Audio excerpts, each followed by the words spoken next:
ఫంక్షన్స్లో చేసే ముస్లిం బిర్యానీ కుక్కర్లో చేయటం చూద్దామండి. బౌల్లో 1/2 కేజీ శుభ్రం చేసిన చికెన్ తీసుకొని గ్రీన్ పేస్ట్ వేసుకోవాలి. గ్రీన్ పేస్ట్ కోసం 2 ఇంచుల అల్లం, 7-8 వెల్లుల్లి రెబ్బలు, 6-7 పచ్చిమిరపకాయలు, గుప్పెడు పుదీనాకు, గుప్పెడు కొత్తిమీర, అరచెక్క నిమ్మరసం వేసి మెత్తగా గ్రైండ్ చేసి వేసానండి.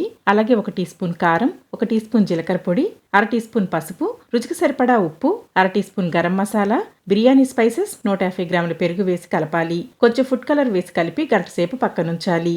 కుక్కర్లో 1/2 కప్పు నూనె, 2 టేబుల్ స్పూన్ల నెయ్యి వేడి చేసి 250 గ్రాముల ఉల్లిపాయలు సన్నగా నిలువుగా కట్ చేసి వేయించాలి. గోల్డెన్ బ్రౌన్కి వచ్చే వరకు వేయించి కొన్ని పక్కకు తీసుకోవాలి. మిగిలిన వాటిలో మ్యారినేట్ చేసిన చికెన్ వేసి ఉడికించాలి. కొంచెం ఉడికాక మూత పెట్టి హై ఫ్లేమ్లో 2 విజిల్స్ వచ్చే వరకు ఉడికించాలి. ఆవిరిపోయిన తర్వాత మూత ఓపెన్ చేసి 90% ఉడికించిన బాస్మతి రైస్ వేసుకొని ఈవెన్గా స్ప్రెడ్ చేయాలి. కుక్కర్ మూత పెట్టి 5 నిమిషాలు లో ఫ్లేమ్లో ఉడికించాలి. ఆవిరి పూర్తిగా పోయిన తర్వాత మూత ఓపెన్ చేసి సర్వ్ చేసుకోవటమే.